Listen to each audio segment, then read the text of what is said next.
समीकरण 1 से हम निकालेंगे 1 वाला के मान और समीकरण 2 से निकालेंगे 2 वाला के मान। यानी कहने का मतलब है A1, B1 और C1 समीकरण 1 से निकल जाएगा और A2, B2 और C2 समीकरण 2 से निकल जाएगा। अब इसमें हम समझेंगे कि A1 किसे कहेंगे, B1 किसे कहते हैं और C1 किसे कहते हैं। देखिए तो ये जो होता है ना x से गुणांक के बोलते हैं और b जो होगा y के गुणांक के बोलते हैं, c जो होगा इसमें अचर पद होगा। तो देखिए समीकरण 1 में देखिए x के गुणांक इसमें है 3, इसका मतलब A1 हो जाएगा 3। y के गुणांक इसमें है -4 तो B1 का मान इसमें होगा -4। देखिए प्लस में 3 ये अचर पद है इसको बोलेंगे c, पहला समीकरण से है तो इसको बोलेंगे C1 यानी कि C1 का मान होगा इसमें 3। इसमें A1, B1 और C1 समझ में आ गया। समीकरण 1 से निकालेंगे तो इसको हम बोलेंगे A1, B1 और C1। अब देखिए समीकरण 2 से निकाल लेते हैं A2 के मान, B2 के मान और C2 के मान। देखिए तो x के गुणांक इसमें 6 है तो A2 के मान होगा 6, y के गुणांक इसमें -8 है, B2 के मान इसमें -8, आचर पद इसमें 6 है तो इसको हम C बोलेंगे। समीकरण 2 से है तो लिखेंगे C2 यानी C2 के मान इसमें जाएगा 6। देखिए तो A1, B1 और C1 समझ में आ गया, यानी कि 1 वाला जो मान है ना समीकरण 1 से निकल जाएगा और 2 वाला जो मान है समीकरण 2 से निकल जाएगा। तो यहाँ तक इसमें कोई दिक्कत नहीं है। और इसमें शर्त है, शर्त समझ लेंगे।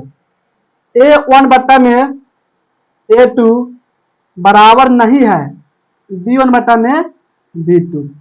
अगर इसमें A1 बट्टा में A2 बराबर नहीं होगा B1 बट्टा में B2 तो इसको हम बोलेंगे प्रतिच्छेदी रेखा। कैसी रेखा होगा? प्रतिच्छेदी।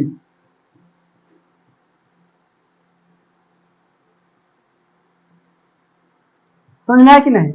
इसका जो ग्राफ होगा ना, इसका ग्राफ इस तरह हो जाएगा, यानी कि दोनों रेखा एक दूसरे को काटेगा और एक बिंदु पर काट रहा है, इसलिए इसका हल जो है ना एक हल हो जाएगा, एक हल, या इसी को हम बोलते हैं अद्वितीय हल। अद्वितीय हल। अगर A1 बट्टा में A2 बराबर नहीं है B1 बट्टा में B2 के तो इस रेखा का हम बोलेंगे प्रतिच्छेदी रेखा होगा। इसका ग्राफ यानी कि इस तरह होगा, दोनों रेखा एक दूसरे काट रहा है यानी कि प्रतिच्छेद कर रहा है, इसलिए इसको हम क्या बोलेंगे? प्रतिच्छेदी रेखा है।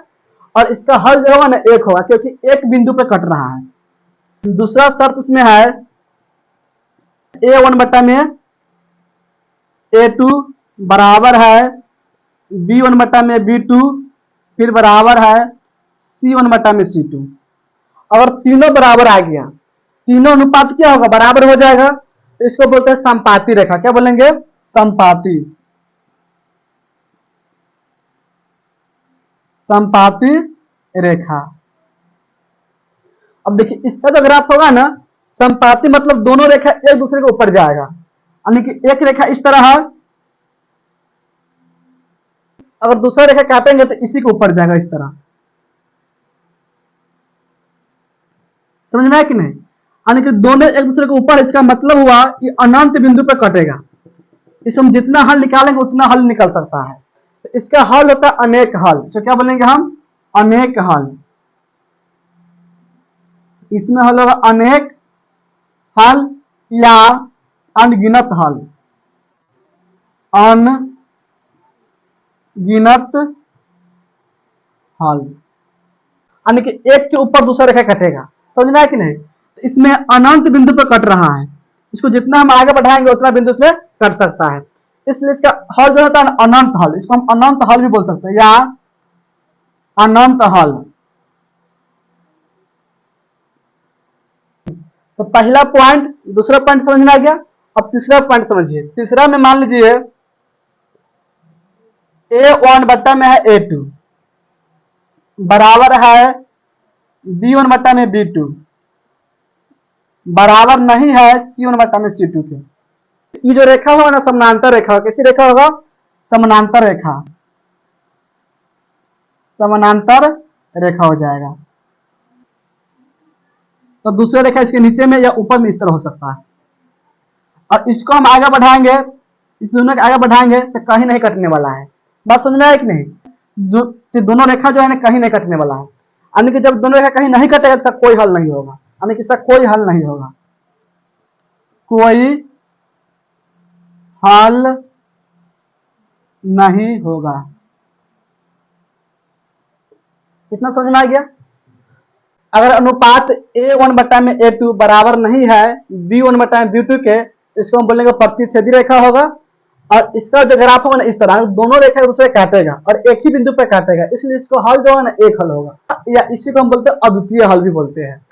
इसके बाद देखिए दूसरा पॉइंट में लिखे है, अगर तीनों अनुपात बराबर आ जाएगा तो वैसी रेखा का हम बोलते हैं समपाती रेखा, और इसका ग्राफ इस तरह होगा।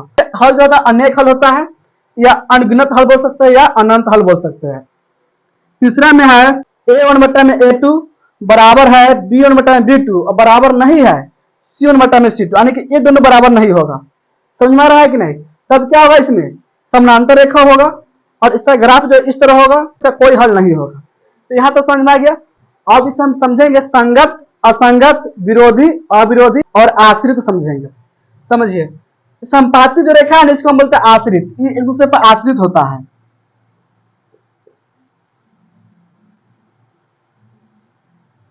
इसको बात समझिए, प्रतिच्छेदी रेखा जो है ना ये अविरोधी है,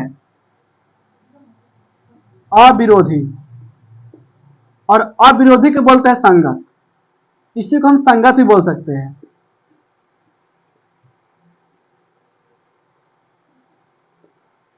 इसके बाद समानांतर रेखा जो होता है ना विरोधी होता है। क्या होता है? विरोधी। इसको बोलते हैं विरोधी। इसी को बोलेंगे असंगत,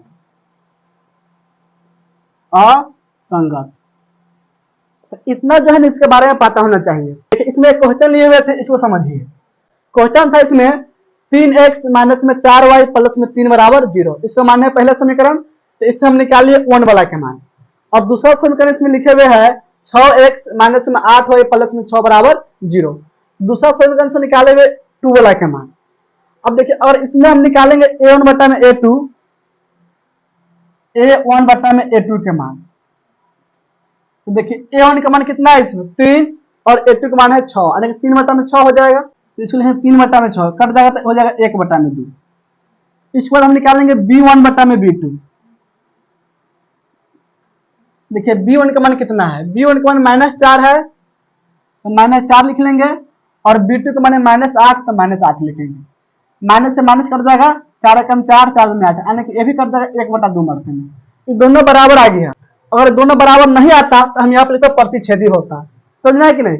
अब दोनों बराबर आ गया तो तीसरा भी चेक करेंगे, यानी C1 बटा में C2। देखिए C1 का मान इसमें है 3 और C2 का मान है 6, यानी कट जाएगा 1 बटा 2 मरते में। यानी देखिए तीनों अनुपात एक दूसरे के बराबर है, यानी कि A1 बटा में A2 के मान हो गया 1 बटा में 2, B1 बटा में B2 का मान हो गया 1 बटा में 2, C1 बटा में C2 का मान हो गया 1 बटा 2। यानी कि तीनों अनुपात एक दूसरे के बराबर हो गया। तीनों अनुपात दूसरे के बराबर है, इस संपाती होगा, इसका बहुत सारा हल होगा। अनेक हल बोल सकते हैं, अनगिनत हल या अनंत हल, और ये आश्रित भी होगा। समझ में आया कि नहीं?